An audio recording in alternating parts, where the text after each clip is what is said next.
De acuerdo, pues el tema que vamos a ver el día de hoy es acerca de la relación que existe entre la norma 10 de la Secretaría del Trabajo y los índices biológicos de exposición. Vamos a aclarar qué son los índices biológicos, cómo implementarlos, cómo hacerlos, aclarando desde el inicio que no soy una experta totalmente en ese tema.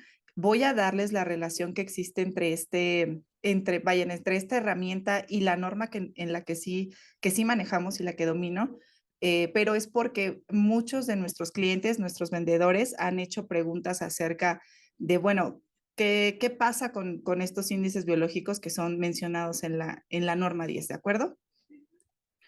Antes de iniciar de lleno a la parte de las definiciones, la parte ya central de la presentación, me gustaría darles un panorama general para que podamos entender la importancia de las herramientas de las que vamos a estar hablando en este webinar.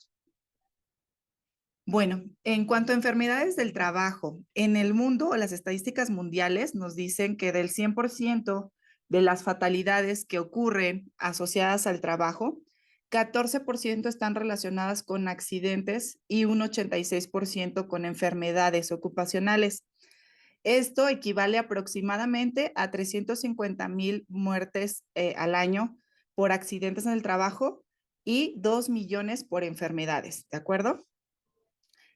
Estas cifras le están costando al mundo 1.25 trillones de dólares, ¿de acuerdo?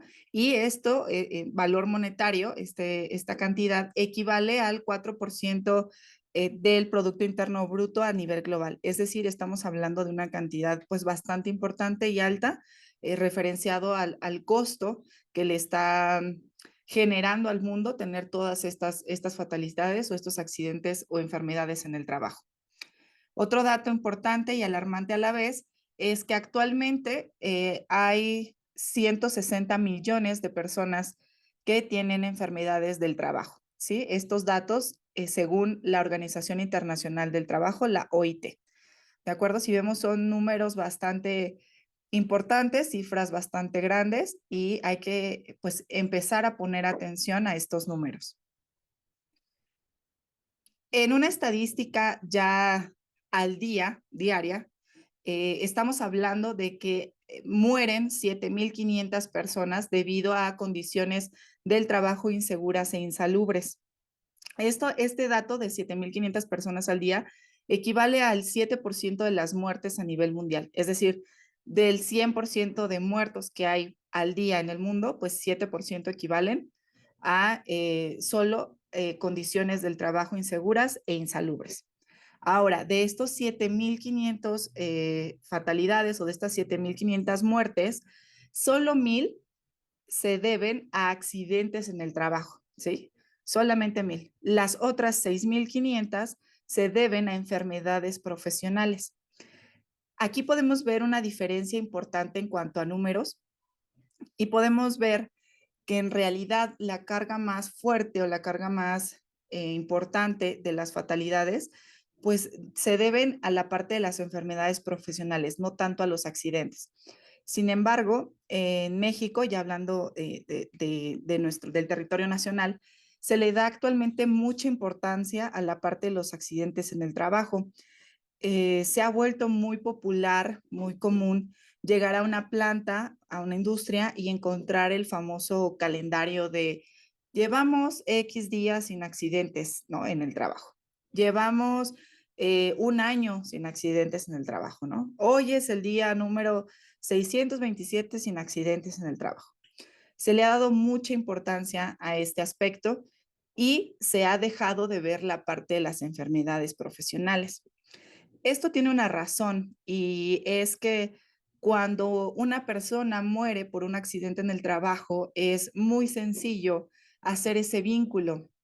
Les voy a dar un ejemplo. Si una persona se encuentra haciendo trabajos en altura, sin una línea de vida, sin el debido equipo de protección personal adecuado y demás, si llueve, si hay un viento, si la persona pierde el equilibrio, ¿no? Y cae y muere, es evidente u obvia que pues la razón por la que falleció fue el accidente, ¿no? O sea, vaya, se cayó y se murió, ¿no? No hay otra opción. Entonces, esta parte son los accidentes, ¿sí? Y es una línea inmediata, es una línea clara entre la razón y la consecuencia. Sin embargo, en las enfermedades profesionales es muy difícil hacer este vínculo directo. Si alguno de nosotros desarrollara algún tipo de cáncer como leucemia y nosotros quisiéramos adjudicar esta enfermedad a nuestra profesión, primero que nada tendríamos que comprobar que las sustancias químicas con las que trabajamos efectivamente pueden causar ese efecto a la salud. Y en segunda instancia tendríamos que comprobar que fue ahí en el trabajo donde nos enfermamos, ¿no? Porque pues la exposición a sustancias químicas se puede dar en cualquier otro lugar o en cualquier otro aspecto de nuestras vidas. Por ejemplo, si una persona se dedica a ser pintor en una planta o bueno, se dedica a la industria de los solventes, ¿no? En una planta de solventes, pero en sus tiempos libres, fines de semana, ¿no? Contraturnos, es pintor, ¿no? Por fuera, vaya, independiente. Pues aquí tenemos dos opciones o dos razones por las que pudo haber enfermado, ¿no? No únicamente el estar dentro de la planta. Entonces, el comprobarle a la planta o el comprobarle al patrón que yo me enfermé en su lugar de trabajo se vuelve complicado, se vuelve bastante tedioso porque, repito, hay que comprobar este tipo de línea. También habría que ver si nos piden que comprobemos que genéticamente no traíamos ya la carga o la predisposición para enfermarnos, ¿no? De algún tipo de cáncer o de cualquier otra enfermedad. Y bueno, es ahí donde viene el estire y afloja, ¿no? En términos legales. Entonces es por eso que a las enfermedades laborales actualmente no se les da el auge o la importancia que deberíamos, ¿no? Eh, Lamentablemente en México y en muchos otros lugares, lo más evidente es lo que atacamos y es sobre lo que trabajamos. Y lo otro, mientras no nos cause un problema, ¿no? Entre comillas, porque sí lo es, pero mientras no nos cause un problema fuerte, evidente, claro, pues lo vamos dejando de lado. Y bueno, por eso es importante esta estadística para que vayamos tomándole atención también a las enfermedades laborales y no únicamente a los accidentes de trabajo. Ok, ya aterrizándolo en México, no tenemos una estadística tan clara como a nivel mundial, debido a que el único organismo que reporta cifras es el Instituto Mexicano del Seguro Social, quien en el 2009 nos indica que en México se registra un accidente de trabajo cada 75 segundos y que en promedio muere un trabajador cada 8 horas ocasionado por lesiones ocasionadas en el trabajo. En este caso no es tan clara si se refiere estas muertes como tal a un accidente o una enfermedad, te dice solo lesiones ocasionadas en el trabajo, pudieran ser de cualquier tipo, y pues bueno, nos habla únicamente de accidentes, ¿no? No como tal de enfermedades laborales. Pero también como lo indica en esta diapositiva y como se los he mencionado ya, pues estos datos únicamente son una fracción, ¿no? Un porcentaje pequeño de lo que realmente sucede en México, debido a que ningún otro organismo reporta cifras y debido a que la mayoría de las personas que llegan a tener una lesión, un accidente, una enfermedad, pues no acuden, perdón, al Instituto Mexicano del Seguro Social, sino acuden a otras dependencias o incluso a médicos particulares o incluso no se atienden. ¿Sale? Entonces, todo ese tipo de datos y de números no se tienen registrados. Esto es la problemática, ¿de acuerdo? Estos son datos, son cifras estadísticas, ¿no? Recopiladas. Y bueno, ustedes dirán, pero ¿qué se hace o qué se está haciendo o cuál es la manera de resolverlo, de atacarlo? Pues bueno, en México vamos paso a pasito, ¿no? Un poquito. Y uno de los mayores logros que ha habido en los últimos años, específicamente en el año pasado, en el 2022, es que, bueno, la STPS presentó el proyecto de actualización de las tablas de las enfermedades del trabajo y ese mismo año, en abril, ya estuvo actualizada esa tabla, ¿vale? Ya quedó actualizada la tabla de las enfermedades y se añadieron a esa tabla de enfermedades laborales el COVID-19, que esta es una enfermedad causada por un agente biológico. No vamos a hablar de ellos en esta presentación, pero me parecía importante mencionarlo debido al contexto actual y pues bueno, a las consecuencias que ha venido trayendo esta enfermedad. Se añadieron también a esa tabla trastornos mentales que pues son derivados de toda la cuestión que es el estrés en el trabajo, ¿no? Todo esto tiene que ver más con la norma 35, pero también se añadieron 26 tipos de cáncer, ¿vale? Esto sí está más asociado a factores o a agentes químicos, que es, vaya, el tema central de esta presentación, ¿de acuerdo? Entonces, pues este es un pequeño paso que da México al actualizar y al reconocer que se pueden adquirir este tipo de enfermedades en nuestras labores del día a día, ¿sale? En la vida del trabajador mexicano. Para entender un poco cómo funciona o cómo sucede lo de las sustancias químicas, pues bueno, perdón, lo de las enfermedades laborales, tendremos que hablar de lo que es un agente químico. Como les dije, mm, la mayoría o gran parte del porcentaje de las enfermedades laborales son causadas por agentes químicos. Recordemos que también pueden ser causadas con agentes biológicos, como ya lo mencioné, como el COVID-19, o por agentes físicos como lo son ruido, iluminación, vibraciones, temperaturas altas, ¿vale? Esos son otro tipo de agentes. Ahorita vamos a hablar de las enfermedades causadas por agentes químicos, ¿sí? ¿Qué es un agente químico? Pues es toda aquella sustancia o mezcla que es capaz de modificar la composición del aire que respira nuestro trabajador. ¿Sale? Es decir, pues va a contaminar el aire en el que se desenvuelve nuestro trabajador y eso va a tener como consecuencia que puede alterar la salud de mi trabajador, ¿no? Evidentemente, si nosotros modificamos la composición natural, ¿no? Del aire que tenemos que respirar, pues va a tener una consecuencia en nuestra salud, ¿no? Puede ser leve, puede ser moderada o grave, ¿no? Eso va a depender de qué es lo que está contaminando ese aire, pero pues va a haber una consecuencia, ¿de acuerdo? Entonces, eso es un agente químico y son los causantes de las enfermedades laborales que les he mencionado. Ok, en cuanto a agentes químicos o sustancias químicas, en el mundo se encuentran más de 100 millones de sustancias químicas registradas. Esto de acuerdo al registro del Chemical Abstract Service, que es el CAS, ¿no? El famoso número CAS. Recuerden que el número CAS es como el CURP de las sustancias, ¿sí? Entonces, si yo quisiera que conocer las características específicas de una sustancia, basta con tener el número CAS de esos que yo pueda buscarla en base de datos, en línea, incluso en Google o en cualquier otro tipo de bibliografía. Y con eso voy a encontrar todos los datos que se tienen registrados, ¿no? De esa sustancia. Pueden ser datos desde temperaturas de ebullición, volatilidades, grados de riesgo a la salud, etcétera, ¿no? Entonces, en el mundo actualmente hay más de 100 millones de sustancias registradas, ¿de acuerdo? Ahora, en México, según el Inventario Nacional de Sustancias Químicas, se utilizan o son en su gran mayoría, en un 90% de todas las sustancias, 5,852, casi 6,000 sustancias las que se utilizan en México o las más utilizadas en México. Esto, pues debido a la estadística, la industria, ¿no? Que hay en el país, de acuerdo a todo la parte pues sí, laboral, industrial que se desarrolla en México, en el Inventario Nacional de Sustancias Químicas, nos dice que pues casi 6,000 sustancias de esas 100 millones que existen en el mundo son las más utilizadas en México. Sin embargo, solo hay 764 sustancias reguladas. ¿Sí? Reguladas me refiero a que existe una norma, ¿no? Que nos indica o que nos puede ayudar, ¿no? A ser una herramienta para saber el adecuado manejo o el adecuado uso para la exposición de nuestros trabajadores, ¿no? Entonces, solo de esas, pues, 6,000, casi 6,000 sustancias, solo hay 764 reguladas, ¿sí? Eh, pues prácticamente es poco más del 10-15%.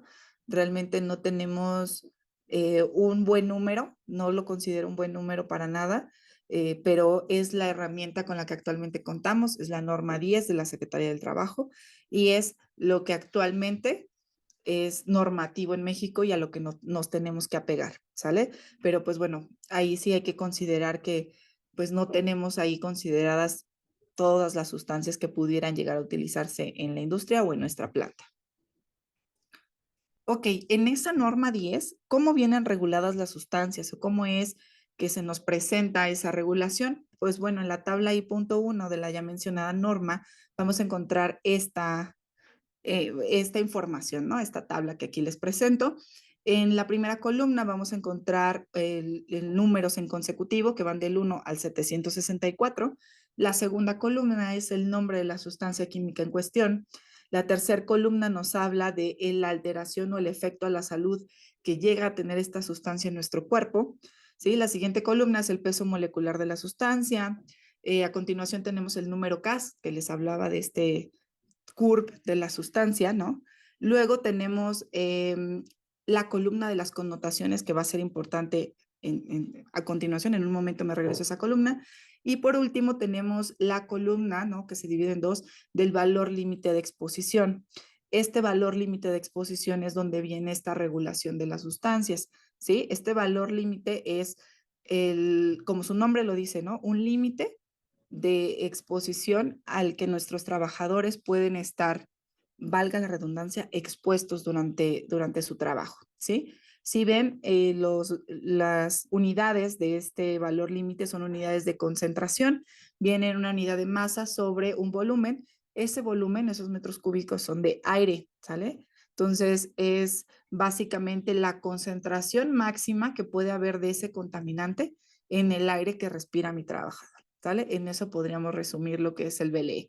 Y bueno, hay dos tipos, el PPT y el corto tiempo. Ahorita no me voy a meter en ese tema, ya hubo un webinar específicamente de la norma 10, pero es importante mencionarlo para hacer en un momento la comparativa con el tema de hoy, que es el IBE. Si nosotros podemos ver en la columna que dice connotación, esta tabla está resaltada en verde, algunas sustancias, no todas, que van a tener esta connotación que dice IBE, ¿sale? Entonces, ¿qué significa esa connotación o a qué se refiere? Bueno, el IBE es el índice biológico de exposición, ¿vale? De acuerdo, aquí tengo una comparativa de ambos límites, recordándoles que ambos son valores límite, ¿sale? ¿A qué me refiero? Que ambos son guías, ¿no? Para que nosotros podamos ir regulando el manejo de las sustancias, ¿ok? El BLE, por un lado, es el valor límite de exposición, ya se los había dicho. Es una concentración de referencia de un agente químico en el aire, también ya se los había comentado hace un momento, ¿no? Se refiere otra vez a la concentración máxima que puede haber en el aire que respira mi trabajador, ¿sale?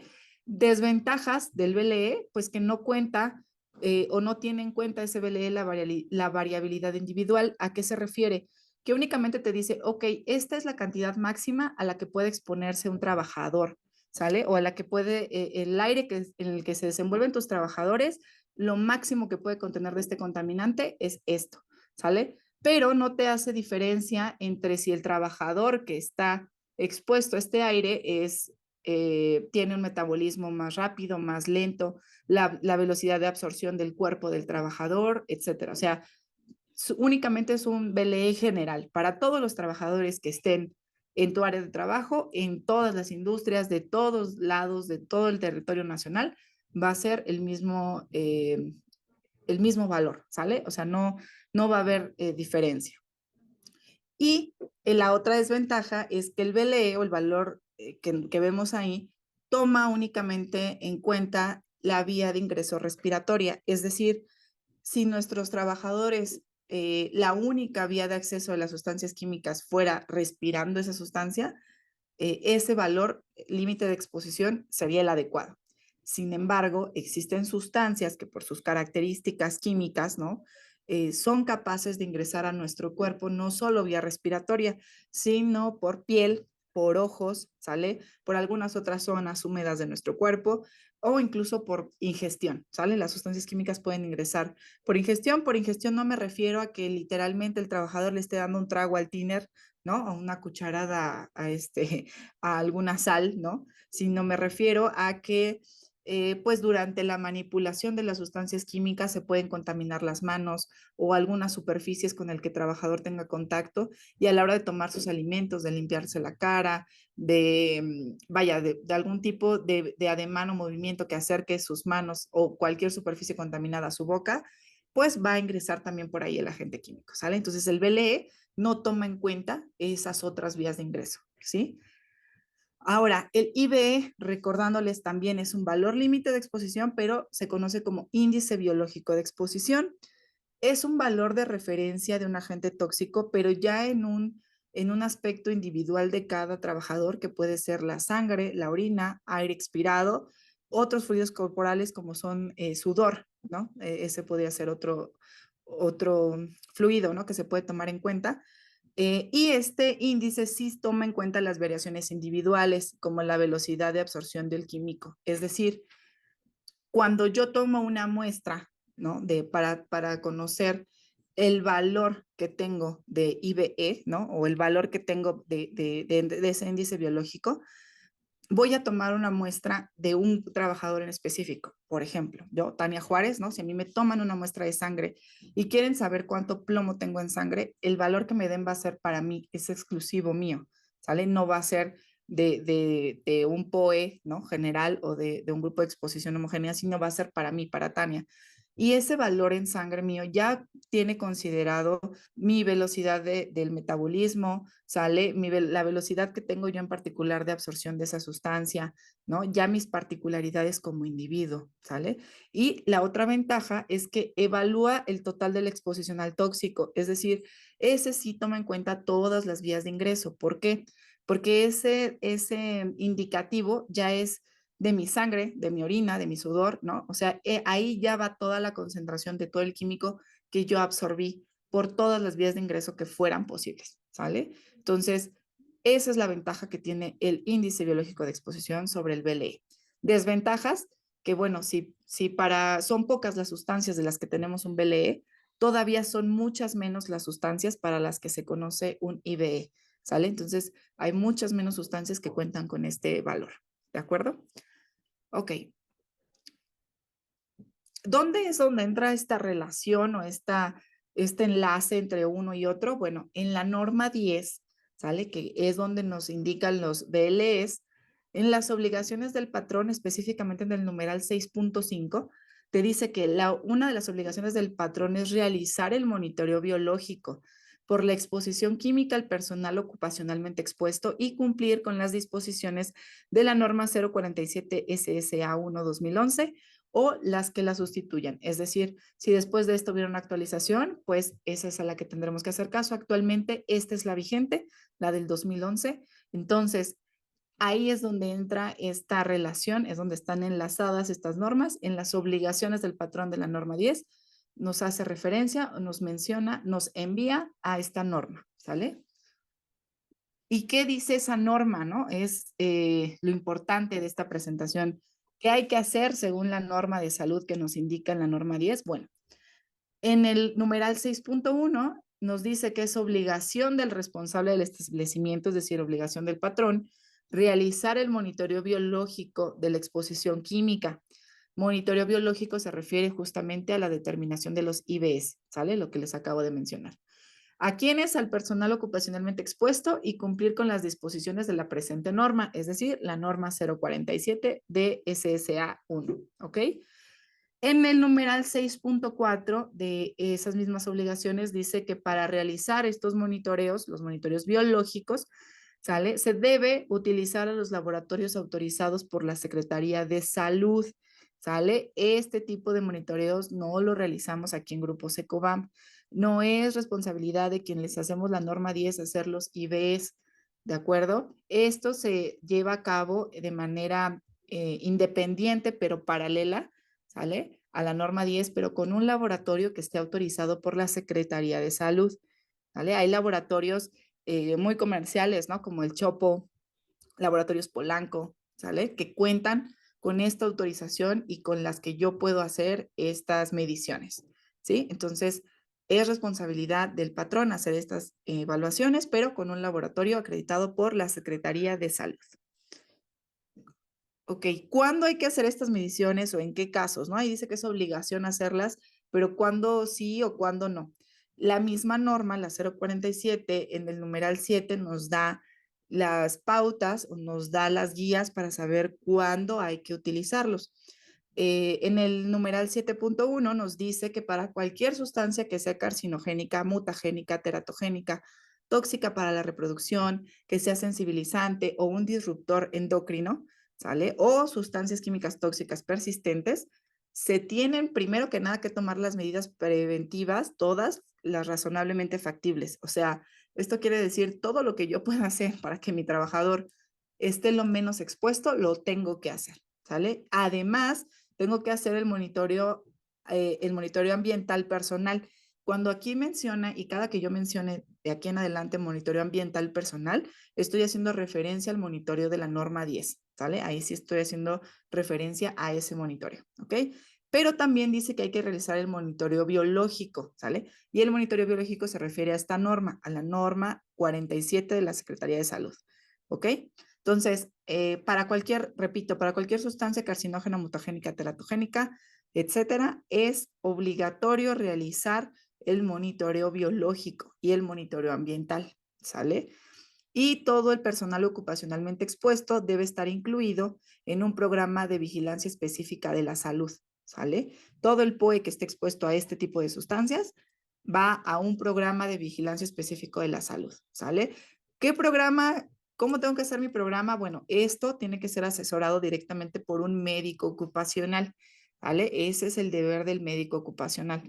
Todo ya lo que tiene que ver con salud, con normas de salud, pues vaya, es cuestión del área médica, ¿sale? No del área de ingeniería, ¿sí?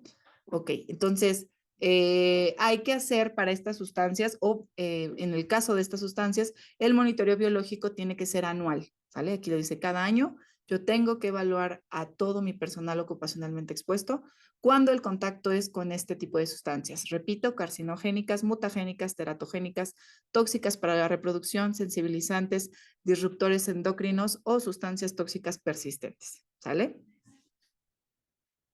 Ok, en el número 7.2 de la ya mencionada norma nos dice que para el caso de las sustancias químicas que tienen la notación piel, si recuerdan cuando les mostré la tabla de la norma 10, en la columna de connotaciones, junto al IBE, había una connotación que decía piel, a eso se refiere, ¿sale? En esa columna de connotaciones, las que tengan la palabra piel, ¿sale? Deben de realizar el monitoreo ambiental personal, el de la norma 10, y el monitoreo biológico de la exposición, el de la norma 047, ¿sale? Y aquí les dice, bueno, eso es obligatorio. Para la primera vez, todos los que tengan esa connotación lo tienen que hacer, ¿sí? Todos los que tengan connotación piel se hacen. Ah, ok.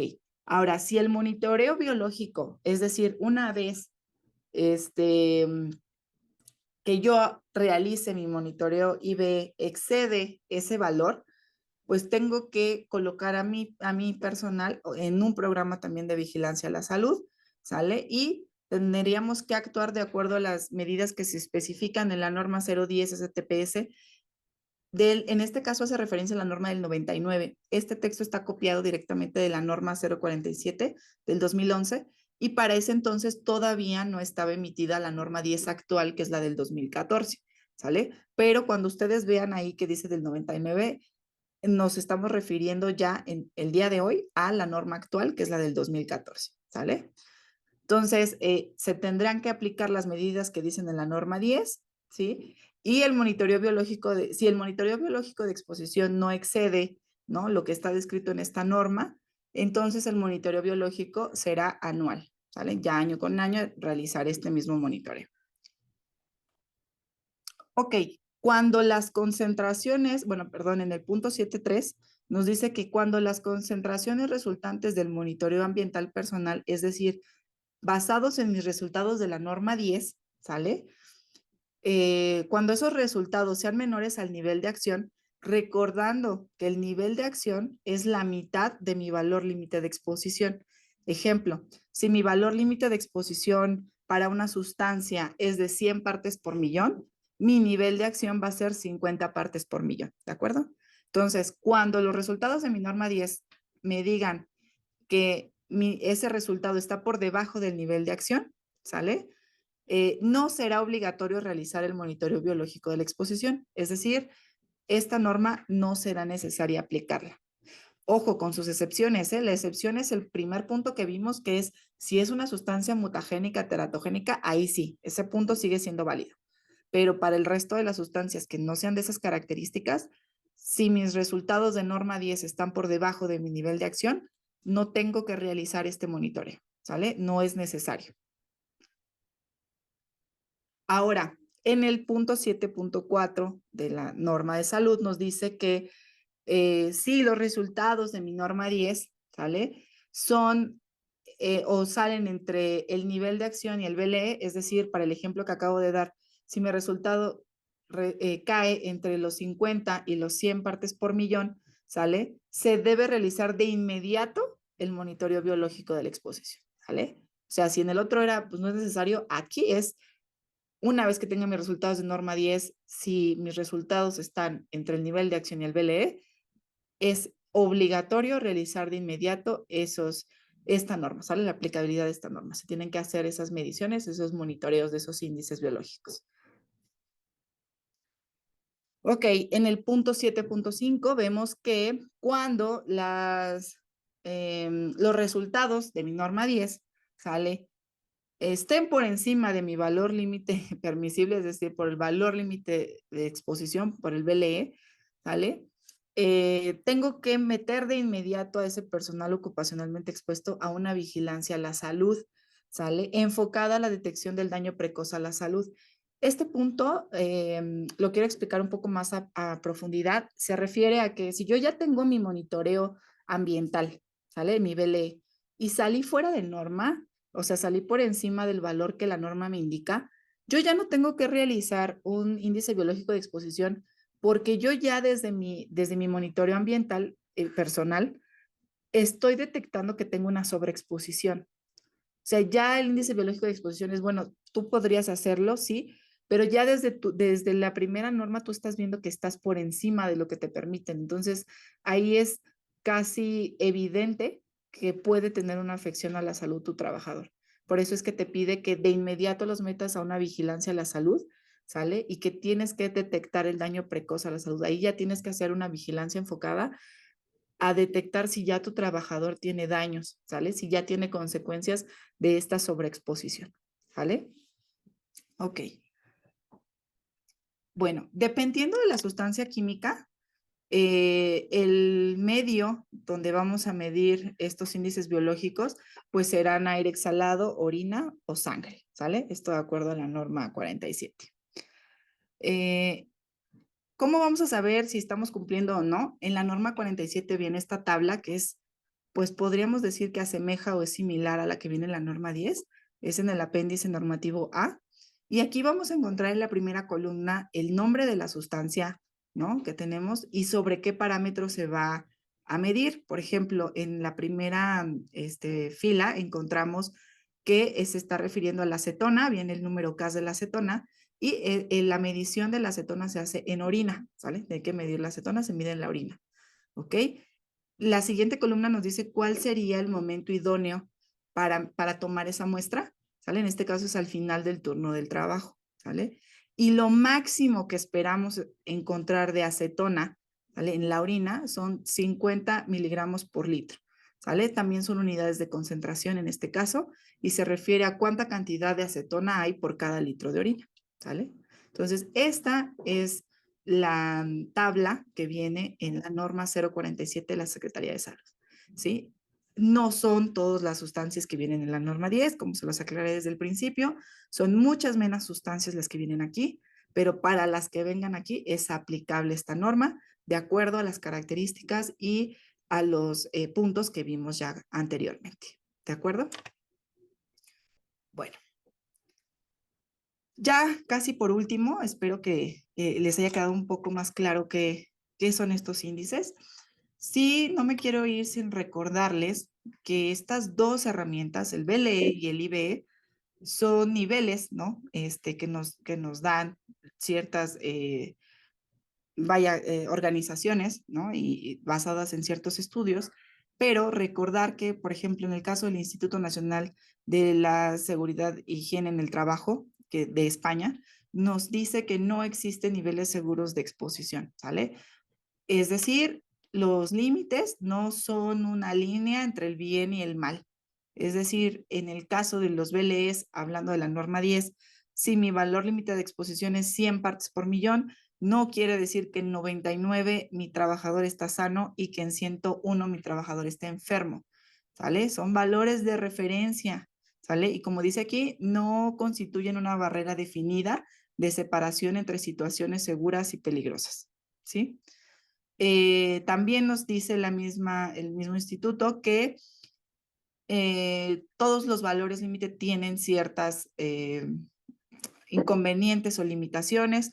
Por ejemplo, los que ya les había mencionado, los BLEs no toman en cuenta todas las vías de ingreso, ¿sale? Hay muy poquitas sustancias que cuentan con un BLE y todavía hay muchas menos sustancias con las que cuentan con IBE.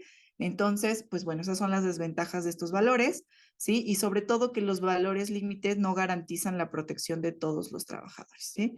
Recordemos que cada individuo es una particularidad, va a depender mucho de la singularidad de cada uno, incluso de sus hábitos alimenticios, de la edad, de, vaya, la carga genética incluso, ¿no? La predisposición que tenga para adquirir ciertas enfermedades, ¿vale? De todo esto va a depender si nuestro trabajador es más o menos vulnerable a un agente químico.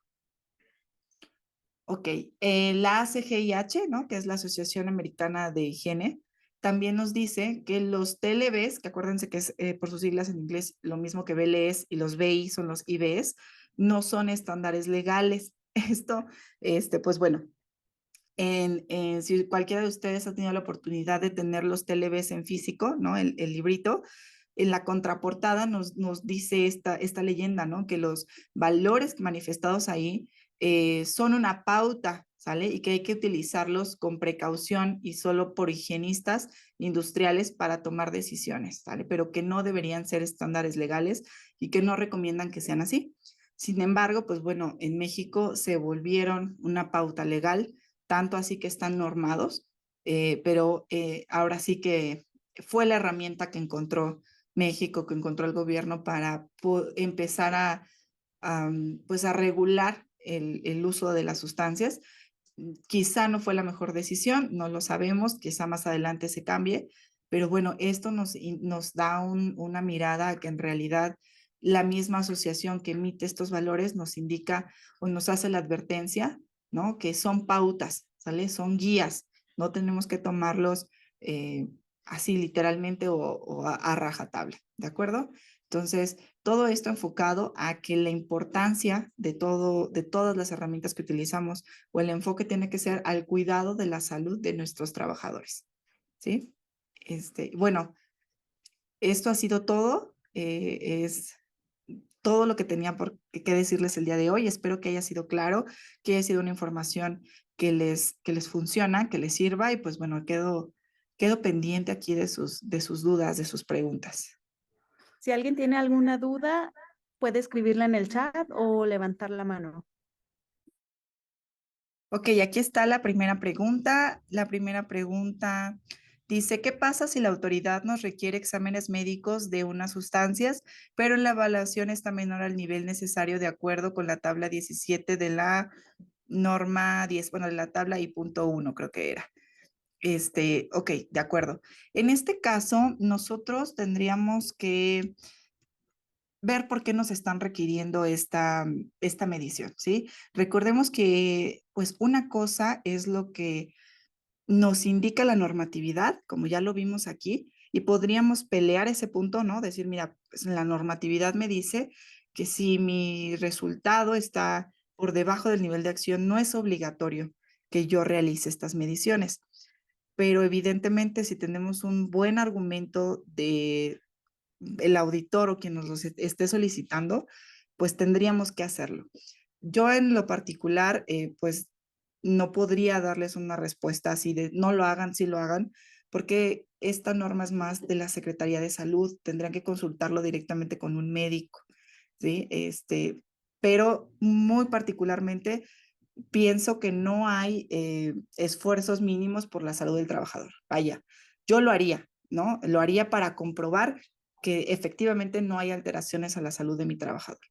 Sobre todo porque podría ser, ¿no? Dejemos la duda ahí, que al medir o el día que se hizo la medición de mi norma 10, las condiciones bajo las que se midieron, pues eran muy favorables para que no hubiera una detección alta del químico, ¿no? Pero recordemos que desafortunadamente la norma 10 nos pide únicamente un punto por sustancia. O sea, me dice, hay que medir del POE 3 trabajadores de 10, por ejemplo, pero únicamente hay que medir un punto, ¿sí? En realidad nosotros para hacer una medición óptima tendríamos que medir bajo muchas condiciones de día, de noche, con viento, sin viento, con lluvia, sin lluvia, porque todo esto va a afectar en cómo se propaga el químico en el aire, ¿sí? Entonces pudiera ser que mi medición, ¿no? Que haya hecho, pues sea engañosa, por decirlo de alguna manera, ¿no? Así entre comillas, y yo para comprobar que efectivamente la salud de mi trabajador no está siendo afectada, puedo hacer las mediciones de IBS. O sea, no le veo mayor problema, pero ya ahora sí que hablando en términos de se tiene que hacer o no, tendríamos que ver cuál es la razón por la que te piden estas mediciones y ver si se pueden hacer. Recordemos que no para todas las sustancias químicas se puede hacer, solo para las que tengan un IBE, ¿sale?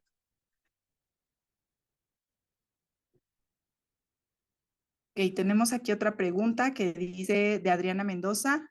De acuerdo a las últimas diapositivas, por ejemplo, si en una área se usan polvos y los resultados del laboratorio por debajo de la norma, no quiere decir que sea seguro que la gente esté en el área sin respirador, ¿cierto?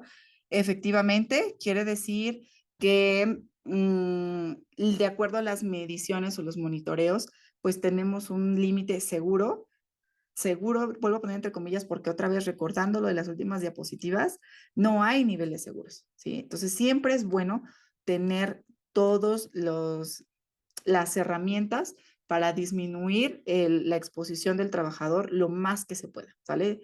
Lo que sea, eh, vaya, todas las herramientas en conjunto para ayudar, sobre todo no confundamos, y también voy a hacer aquí una aclaración, el uso de equipo de protección personal con medidas de higiene, ¿vale? La norma 10 es una norma de higiene, ¿sale? La norma 10 se hace, las mediciones tienen que ser en condiciones normales de operación, ¿sí? Esa es una regla básica de las normas de higiene.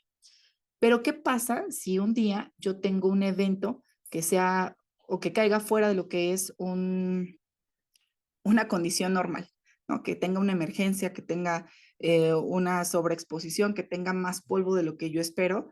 Para eso sirve el equipo de protección personal, para estas situaciones, ¿sale? Recordemos que el equipo de protección personal es una barrera o nos funciona una vez que ya sucedió un evento inesperado, ¿sale? Esa es la función del EPP, ¿sí? Cuidar a nuestro trabajador cuando hay ya un accidente o un evento que no esperamos, ¿sí? Entonces, una cosa no está peleada con la otra, ni tiene que ver la parte de la higiene con la seguridad. Hay que tener medidas de higiene, pero sin dejar de lado las medidas de seguridad, que sería el uso del EPP.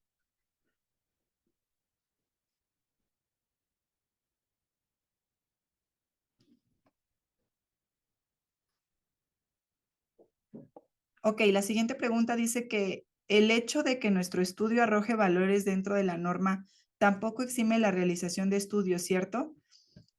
Efectivamente, no nos exime de esa valoración. Tendríamos que ver en qué numeral de los que les acabo de leer caemos, ¿sale? Tendríamos que comparar esos resultados, pero hay empresas que por puro protocolo interno, ¿no? Y qué bien que lo hagan, aplaudo por ellos, hacen seguimientos a la salud del trabajador. Recordemos que es súper importante hacer estos seguimientos porque pues no hay que descartar que tengamos un trabajador hipersensible a alguna sustancia química y que aunque nuestros estudios de ambientales personales, refiriéndome a los de norma 10, hayan salido idóneos o bien o dentro de los valores esperados, eh, pues vaya que tenga un trabajador que realmente reaccione con mucha menos cantidad de sustancia química que el resto y que sea suficiente la poca cantidad que hay en el ambiente para dañar su salud.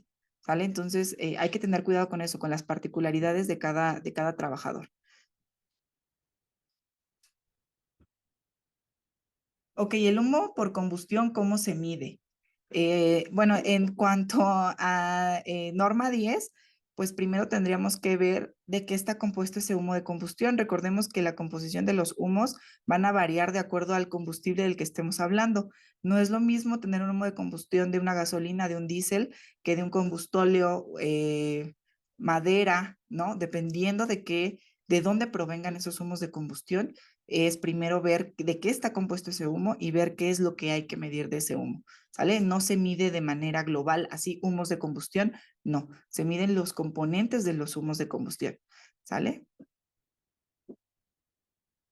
Dice, ok, en el numeral 12.4 de la norma 10 dice que las medidas de control se integran en un expediente clínico del trabajador. ¿Cómo se integran estas medidas? ¿Con una bitácora individual o con una carta documento firmada por el trabajador donde se haga saber estas medidas? Ok, la parte del expediente se refiere a que una vez que tú hagas estos seguimientos de la norma 47 con bajo estos estándares que acá les acabo de leer, los resultados de esos estudios clínicos se tienen que documentar, ¿sí? O sea, de acuerdo a esos análisis clínicos, los que hayan aplicado, si es que aplican para el trabajador, tienes que tener tu documentación, ¿sale? Es decir, yo me voy a hacer un estudio de plomo en sangre, porque a lo mejor trabajo en una industria donde maneje metales pesados.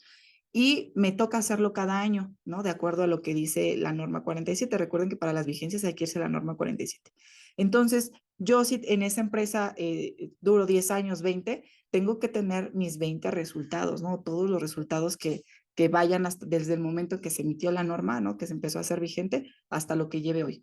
Por ejemplo, si desde el 2011 yo estuviera trabajando en una empresa, desde entonces aplicaba esa norma, la 47, al día de hoy yo tendría que tener 12 resultados, ¿no? 12 resultados diferentes si fueron anuales, si fueron constantes, y tendría que tener esa documentación, sobre todo para hacer un rastreo de que no ha habido afectación a la salud, ¿vale? Si no ha habido afectación, los valores de plomo en sangre que yo tengo año con año tendrían que ser constantes y no tendrían que rebasar ese IBE y yo tendría, esa es la herramienta para demostrarlo. A eso se refiere, a que tengo que tener documentados esos resultados que yo tenga y sí tengo que hacer conocimiento al trabajador. ¿Sale? Tanto si los resultados son buenos, sobre todo si no lo fueran, porque hay que incluirlos, como ya lo vimos, en vigilancias a la salud. ¿Sale? Entonces hay que hacer partícipes a los trabajadores y conocedores de esos resultados. Ok, dice, en temas legales, ¿qué pasa si el patrón hace caso omiso a todos los lineamientos de la norma 10 y norma 47? Bueno, ya hubo por aquí un webinar de legislación, eh, pero bueno, ya en parte legal, pues lo que pasaría con cualquier otro incumplimiento. Recordemos que las normas son de carácter absoluto y normativo, es un documento legal la norma, ¿no? Entonces el incumplimiento de ellas pues evidentemente va a recaer en multas e incluso en el cierre de una planta, ¿no? Dependiendo de la gravedad de que determine la autoridad competente. Recordemos que para el caso de la norma 10, la autoridad competente sería la Secretaría del Trabajo y para la norma 47, la Secretaría de Salud.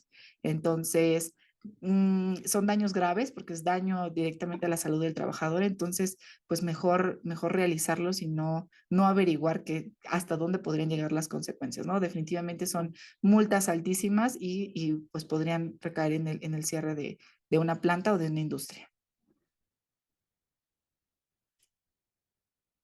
Ok, dice, si el punto de uso de una sustancia es un ambiente controlado, campanas de extracción, colectores, etcétera, también deben ser monitoreados. La respuesta es absolutamente sí. Que yo tengo un ambiente controlado, y lo digo controlado entre comillas, porque nunca voy a tener el absoluto control de un ambiente. No me exime de hacer las mediciones de norma 10 ni de la norma 47 se aplican, porque si mi trabajador sigue expuesto. ¿Sale? Nunca voy a eliminar al 100% la exposición a menos que deje de usar la sustancia. ¿Sale? El no usar la sustancia, ahí sí es, pues no estoy expuesto.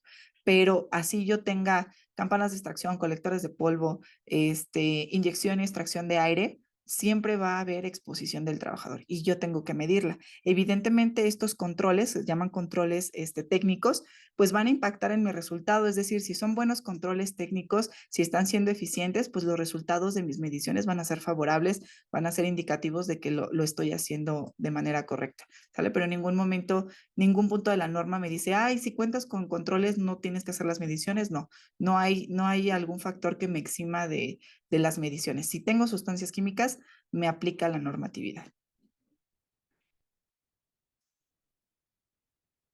¿Qué autoridad evalúa la norma 047, ya que el STPS no me la ha solicitado? Ah, es la Secretaría de Salud, ¿sale? Ya lo había mencionado, la norma 47 es la Secretaría de Salud.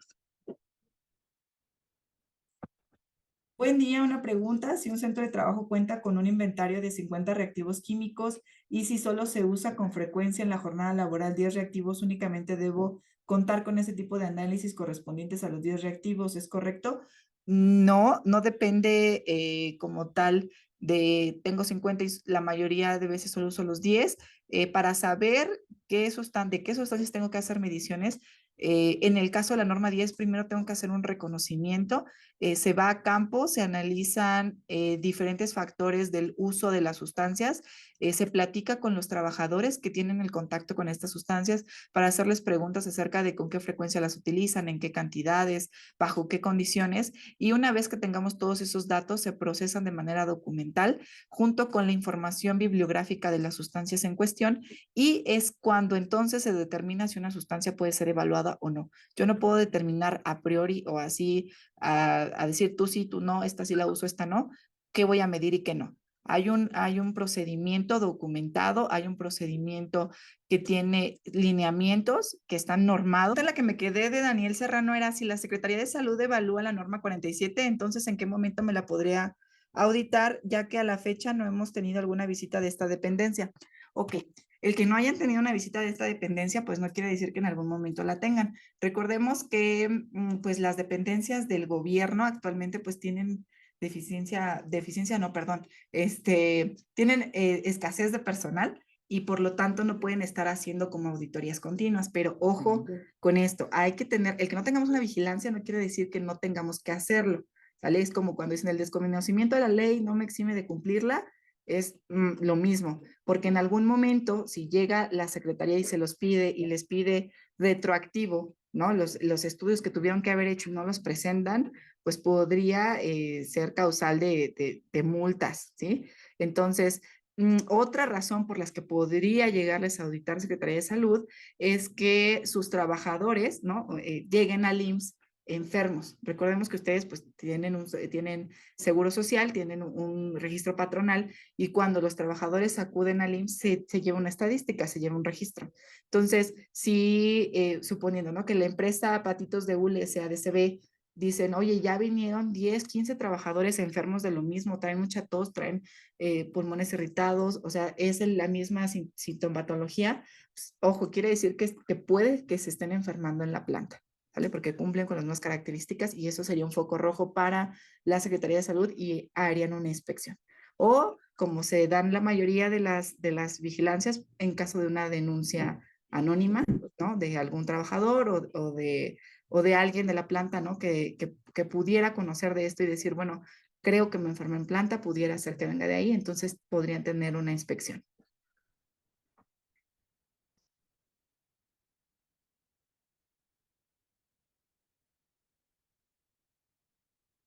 Ok, la siguiente dice, las empresas cuentan siempre con proveedores externos, como por decir algunos de limpieza. ¿Ellos entran en el reconocimiento o tienen que realizarlo aparte de sus patrones? Ok, la norma no hace mención clara de la cuestión del outsourcing, que es a lo que se refieren. A veces tienen subcontratados a, vaya, el padrón de limpieza, incluso a veces mantenimiento, algunos montacarguistas. La norma no te hace así mención clara de que es tu obligación incluirlos. ¿Sí? Cuando me preguntan a mí qué les recomiendo, que tengan evidencia de que están incluidos en un reconocimiento, ya sea que el dueño de la empresa, o sea, los dueños de la industria, les digan, ok, yo te incluyo en mi reconocimiento para ver qué tienes que evaluar, pero si algo sale a evaluar ya, tú pagas tus evaluaciones, o que una condición para que estén ahí y estén contratados por ustedes sea que tengan su reconocimiento y su evaluación de norma 10. ¿Sale? Y bueno, en este caso, pues sí le aplica la 47, ¿no? Pero sí tiene que ser un aspecto que ustedes tienen que tener cuidado y en lo que tienen que poner especial atención para que se cumplan estos requisitos, ¿sí? Recordemos que actualmente también se tiene mucho cuidado con la parte de la subcontratación, con toda esta cuestión que ya tiene que ver incluso con el REPSE, que ya se va incluso a SAT y demás, es porque hubo mucha evasión de la normatividad por la cuestión del outsourcing. Entonces, sí me ha tocado que clientes de nosotros se acercan a mí y me dicen, oye, es que no incluía mi personal de limpieza en reconocimiento, pero tuve una auditoría y me dejaron un emplazamiento y me dicen que los tengo que incluir. Entonces, puede ser que en una auditoría, sí, de la autoridad competente les diga, ok, no los incluiste, pero los tienes que incluir. Entonces, ya al ser una mención directamente de un representante de la autoridad competente, pues lo tendríamos que hacer, ¿sí? Entonces, mejor que ya esté cubierta esa parte desde antes para no tener fechas límite para cumplir con lo que nos solicitan.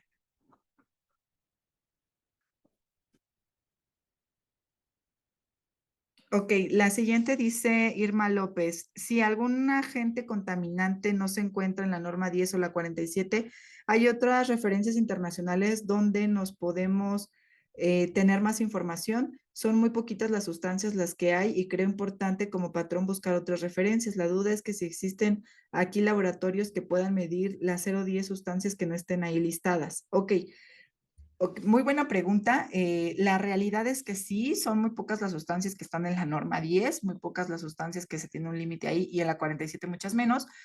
¿Podrían ustedes buscar límites internacionales? Sí, existen muchos otros límites. Recordemos que los TLBs vienen de la ACGIH, de la institución americana, pero existen límites, están los límites españoles, hay los límites alemanes, incluso hay referencias en China, en Rusia. Vaya, hay diferentes referencias internacionales que pueden guiarse. Lamentablemente es que, imagínense, si en México los laboratorios que estamos acreditados y aprobados para norma 10 ni siquiera cumplimos con las 764 sustancias que hay en la norma, pues es mucho más complicado que hagamos las sustancias que no están ahí. Entonces, ahí vendría la complicación. ¿Qué podríamos hacer? Pues ustedes tendrían que buscar un laboratorio internacional que lo haga. Lo más cercano pues sería aquí en Estados Unidos, pero tendrían que ver cómo se tendría que muestrear, cómo sería el envío de la muestra. No es imposible, sí se ha hecho, sí lo hemos hecho. Nosotros, por ejemplo, como laboratorio de aquí en México, EMA nos permite estar como a la par de laboratorios internacionales y nosotros podríamos hacer el muestreo y entregarles las muestras a ustedes como clientes y ustedes que las hagan llegar a Estados Unidos y que allá les hagan el análisis de la sustancia. Pero sí primero habría que averiguar, una, si existe el límite, dos, si existe el método para poder analizarla y tres, si es factible. ¿Sí? Porque a veces la misma logística nos hace imposible el monitoreo de algunas sustancias. En alguna ocasión me tocó que las condiciones en las que tenía que llegar la muestra al laboratorio de Estados Unidos pues eran logísticamente imposibles. Me pedían que la muestra llegara después de haber sido tomada en no más de 2 horas y refrigerada. Entonces, era imposible garantizar ese cumplimiento de esa muestra, ¿no? Entonces, lo único que hay que verificar es que se pueda hacer, que se haga en Estados Unidos y ver si nosotros podríamos monitorearla y ya sería una logística y una cuestión que tendría que hacer el cliente directamente. Ok, Andrea Nava pregunta, ¿el patrón puede realizar los reconocimientos o se tiene que contratar a alguien con acreditación para realizarlos? La norma 10 permite, incluso te menciona que el patrón lo puede realizar, pero ojo, al momento de que hagas tu evaluación, o sea, tú puedes hacer tu reconocimiento, pero cuando ya tengas que hacer tu evaluación, ese reconocimiento tiene que ser validado por un laboratorio acreditado y aprobado. Eso te lo menciona ya en el capítulo 10 de la norma, cuando ya te habla de la evaluación. Entonces, sí puedes hacerlo tú como patrón sin ningún problema o como parte de la empresa, pero de todos modos en algún momento tiene que ser revisado y autorizado por el laboratorio acreditado y aprobado que te va a hacer las mediciones. Y si el laboratorio pues determina que el reconocimiento que tú hiciste no cumple con todos los aspectos, no toma en cuenta todos los factores y demás, pues te van a pedir que lo hagas de nuevo, pero sí, sí puedes hacerlo sin ningún problema. Manuel Benítez pregunta, ¿la autoridad otorga un plazo en caso de inspección y que no contemos con alguno de los estudios o de plano aplica la multa o sanciones sin permitirnos ninguna maniobra? No, sí, por lo regular te dan algunos emplazamientos, pero lamentablemente a veces el tiempo es muy corto para poder cumplir. Nos ha tocado que hay empresas que llegan a nosotros y nos dicen, oye, necesito que me hagas mi norma 10 porque llegó STPS, me hizo una inspección, no la tengo y me dio 10 días hábiles para cumplir. Es imposible en 10 días, por lo menos para Grupo Ecoban, por la cantidad de trabajo que tenemos, por el volumen de informes que hacemos y del número de clientes, la demanda que tenemos, vaya, sacar una norma 10 completa en 10 días. Norma 10 completa me refiero a hacer desde el reconocimiento, ¿sale? Todo el proceso de reconocimiento y después hacer la evaluación. Sobre todo porque en la evaluación recuerden que hay que tomar muestras, enviarlas al laboratorio y esperar resultados del laboratorio. Entonces, es imposible hacerlo en ese tiempo. Entonces, sí te da tiempo, o sea, sí te da un tiempo, pero a veces el tiempo es muy corto para cumplir todo lo que tienes que hacer. Entonces, lo mejor es que nos anticipemos y tener todo en regla, en norma, ¿sí? Porque al ser una norma otra vez, en cualquier momento se nos puede pedir y se nos puede solicitar.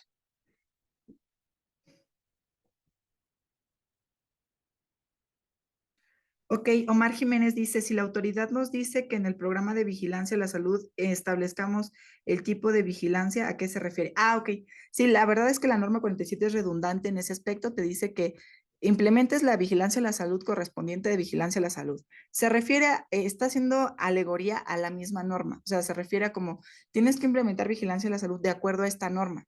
De acuerdo a qué norma, los puntos que ya les leí, dependiendo en qué punto caigas, hay que hacer esa vigilancia. Pero ojo, también habla de una vigilancia a la salud que ya les comenté que tiene que ser llevada por un médico ocupacional.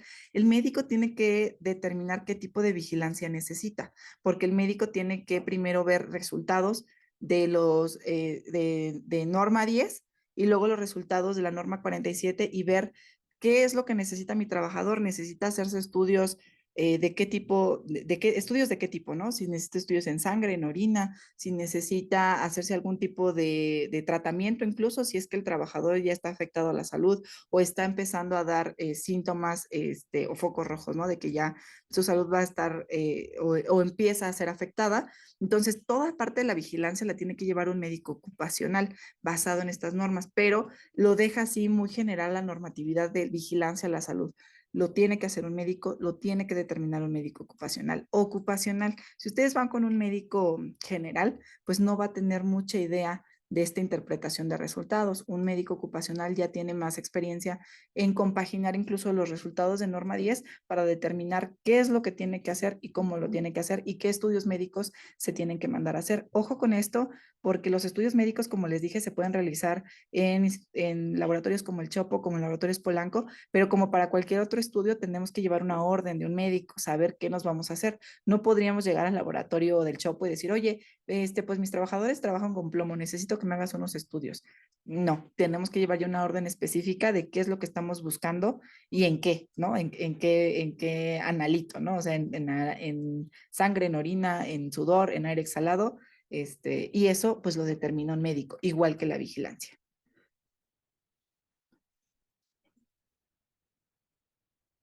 Si alguien quisiera abrir su micrófono y hacer preguntas, pues es el momento. Hablen ahora o callen para siempre.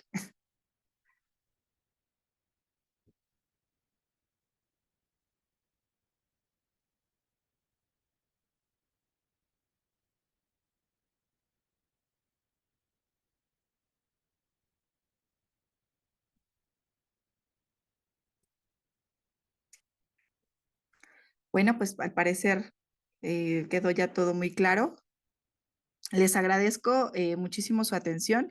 Espero haberles resuelto algunas de sus dudas y pues para cualquier otra, aquí estamos a sus órdenes. Soy la ingeniera Tania Juárez. Actualmente soy la jefe de agentes químicos aquí en Grupo Secobam y pues para mí fue un placer haberles dado esta información y espero que les sea de mucha utilidad y que la prioridad para todos nosotros siga siendo la salud del trabajador.